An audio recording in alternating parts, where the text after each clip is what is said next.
কিরে ভাই, তোর নাকি আজকে রেজাল্ট? কে বললো? নিউজ চ্যানেলে তো তাই বললো যে আজ উচ্চ মাধ্যমিকের রেজাল্ট। তুই নিউজ চ্যানেলের খবরের কথা বিশ্বাস করিস? না। তাইলে মনোজ, তোর নাকি আজকে রেজাল্ট? না আপু, তুমি ভুল শুনেছো। নিউজ চ্যানেলগুলো তো ভুল বলে। ভুল? কিন্তু তো ঠিক কাকু তো বললো আজকে উচ্চ মাধ্যমিকের রেজাল্ট। ঠিক কাকু? এটা আবার কে? ঠিক, প্রান্তিক, মানে তোদের প্রান্তিক কাকু। আব্বু, এরকম মড প্লেয়ার কারোর সামনে করো না। আর ভাই, তুই আমাকে মিথ্যা কথা বললি যে আজ তো রেজাল্ট না। মনে হয় ফেল করেছে, তার জন্যই বলেনি।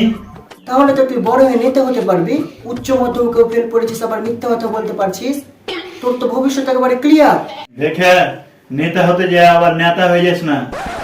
কে বললো আমি ফেল করেছি? আমি তো এখনো রেজাল্ট চেক করিনি। তা রাজকুমার, আপনি কখন রেজাল্ট চেক করবেন? তা তো দাদা, আবু তুমি কি বেল পরে আছো না কোথায় রেখেছো? বেল? বেল তো আমি এখন আর পড়ি না। আর তোর আম্মু যাবে থেকে তোর মামার বাড়ি গেছে, হোটেল থেকে যে খাবার আসছে সেই খাবার খেয়েই মুটিয়ে গেছি, তাই আর বেল পড়ি না। আর এই তো কয়েকদিন আগে বেলগুলো আমার সব ফুটপাতে থাকা লোকদেরকে দিয়ে চলে এলাম। বাবু, ভালো কাজ করেছো। বেচারারা খেতে পায় না, তাই পাতলা হয়ে যাচ্ছে, প্যান্ট গুলো ঢিল হয়ে যাচ্ছে। তাই ওদেরই বেল্ট গুলো দরকার, যাতে প্যান্ট গুলো টাইট থাকে। তার মানে আব্বু তোমার কাজ বেল নাই, তাই তো? হ্যাঁ। তাহলে দাদা এবার আমার রেজাল্টটা চেক কর।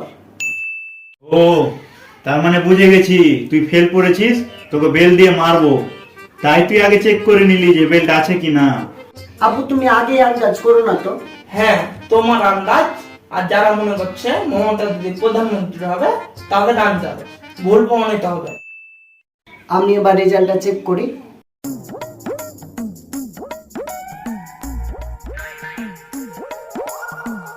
ভাই, মিষ্টি খাওয়ার টাকা তুই দিবি নাকি আব্বুর কাছ থেকে চাইবো? মানে মানে তুই পাস করেছিস, 40% নাম্বার পেয়েছিস। কি? মাত্র 40%?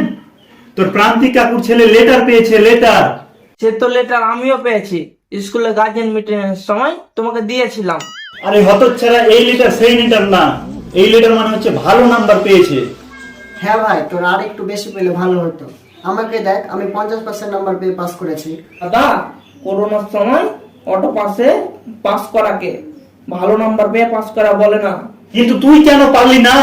মাত্র 40%, এত সুযোগ সুবিধা দেওয়ার পরেও। কিরে বল, করছিস কেন ছল? বল ছল? আব্বু, এরকম রাইমিং করো না। রাইমিং তো আমিও পারি, শুনবে? লা ইলাহা ইল্লাল্লাহ, আমি পড়ি কালেমা, আমি যাকে ভালোবাসি তার নাম সালেমা। হ্যাঁ, এই মেয়েদের চক্করে তুই পড়াশোনায় মন দিস না, নিজের চরিত্রটাকে ভালো রাখ। সব মেয়েকে নিজের মায়ের চোখে দেখ। সব মেয়েকে মায়ের চোখে দেখলে আপু তোমার চরিত্রটা খারাপ হয়ে গেছে। আরে আমি শুধুমাত্র রাইম মেলানোর জন্য বলেছিলাম, এমনি তো আমি খুব ভালো। শুধু পড়াশোনাই খারাপ? আরে তোদের বয়সে আমি স্টার পেতাম পরীক্ষায়, রেজাল্ট থাকলে দেখাতাম। 2000 সালের বন্যায় ভেসে গেছে। দাদু ভাই, ও দাদু ভাই, আজ নাকি তোমার রেজাল্ট বের হয়েছে।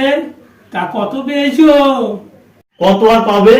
এত সুযোগ সুবিধা দেওয়ার পরে মাত্র 40%। বাহ। কিন্তু আব্বু তো বকছে, বলছে আব্বু নাকি পরীক্ষায় স্টার পেয়েছিল। তাহলে এটা এই জন্মে না, অন্য জন্মে। এই জন্মে 35% পেয়েছিল। 35%?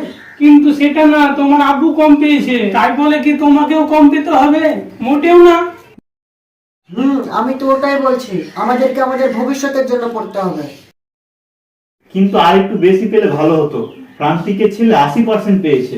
যারা বেশি পেয়েছে তাদের না দেখে যারা কম পেয়েছে তাদের দেখ হতচ্ছাড়া।